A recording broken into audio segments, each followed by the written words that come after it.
ni épuisé, ni fatigué. Très vif, l'homme est de nouveau là. Un régulier d'Air France l'a ramené au pays avec une santé de fer. Tshibala Nzanza, qui n'a pas de langue en poche, n'a pas caché sa satisfaction de retrouver son pays en paix. Il dit devoir consacrer l'essentiel de ses forces à la matérialisation du processus électoral, pour la tenue effective des élections, le 23 décembre 2018. Tel est son pari cardinal. Éclipse. Après son éclipse d'environ un mois, Bruno Tshibala Nzanza, arrivé aux affaires en avril et investi en mai 2017, est revenu hier, dimanche 1er avril 2018, à Kinshasa, capitale de la RD. Congo. Il retrouve ainsi la terre bénie de ses ancêtres, alors que l'UDPS dont il a été désigné autorité morale est au centre de la controverse, avec la recommandation tranchante formulée dernièrement par le CNSA, lui demandant, par exemple, de se réconcilier avec ses ex-colistiers restés dans la frange de Limetou, à la limite, de créer son propre tout nouveau parti. Tshibala Nzanza, en super forme, est de nouveau à la pointe de l'actualité, pour reprendre en main les leviers des commandes de l'exécutif central. Peu avant de quitter l'aéroport international de Ndjaili, après un long vol via un régulier d'Air France, il a félicité José Makila Sumanda, le vice-premier ministre, ministre des Transports qui a assumé son intérim en son absence. Puis, il a confirmé avoir revu ses médecins pour un contrôle de routine en France où il avait subi, depuis septembre 2017, sa première opération à Marseille. Vent impétueux.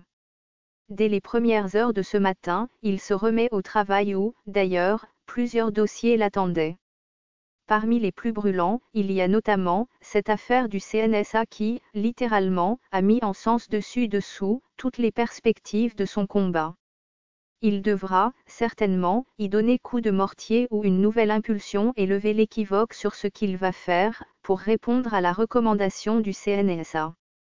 Déjà, Tarsis Lozeuk, le président délégué, a balayé d'un revers de la main, le vendredi dernier, tous les arguments du CNSA.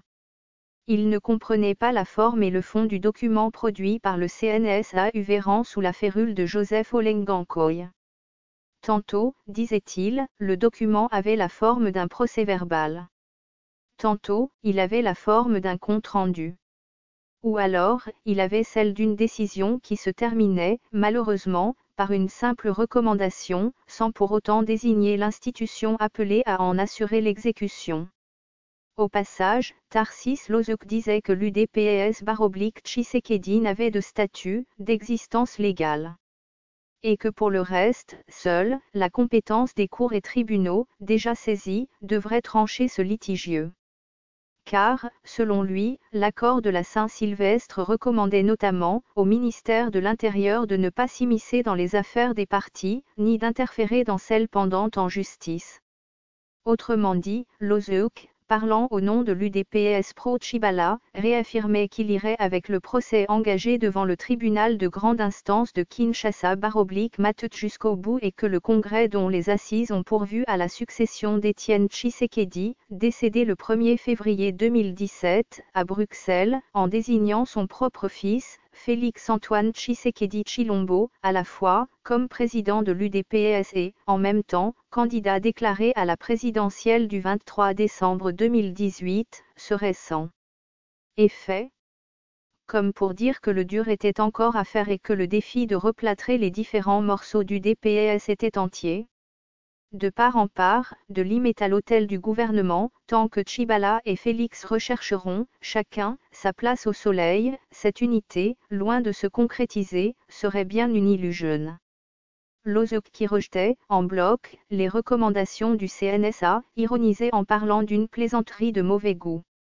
Donc, la guéguerre au niveau de tous les faisceaux du DPS continue. Puisqu'au-delà de tout, Mubak Valentin, de son côté, annonce la convocation imminente d'un conclave de l'UDPS.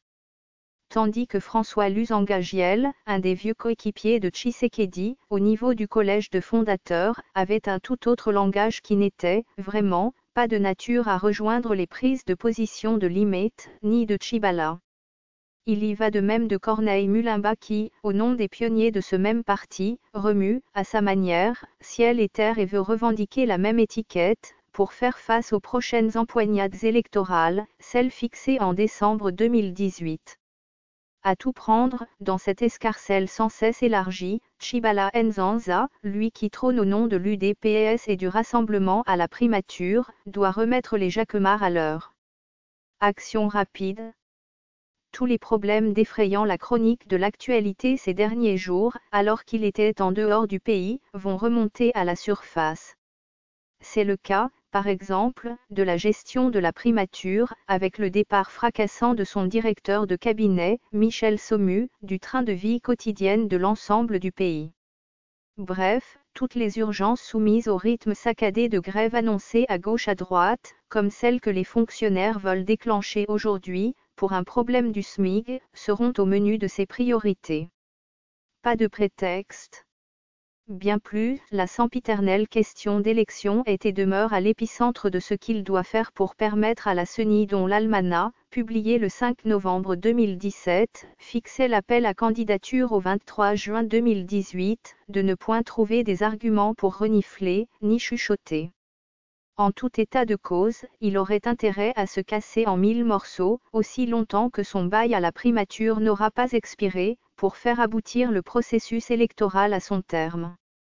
Ainsi, aura-t-il contribué tant soit peu à l'avancée de la roue de l'histoire du pays vers les rêves croisés de tous qui, depuis des lustres, en appelaient aux élections pluralistes et décisives en termes d'alternance démocratique au summum du pays. Ce fichier audio a été créé par Panopre Basic, vous pouvez le télécharger sur www.panopret.com.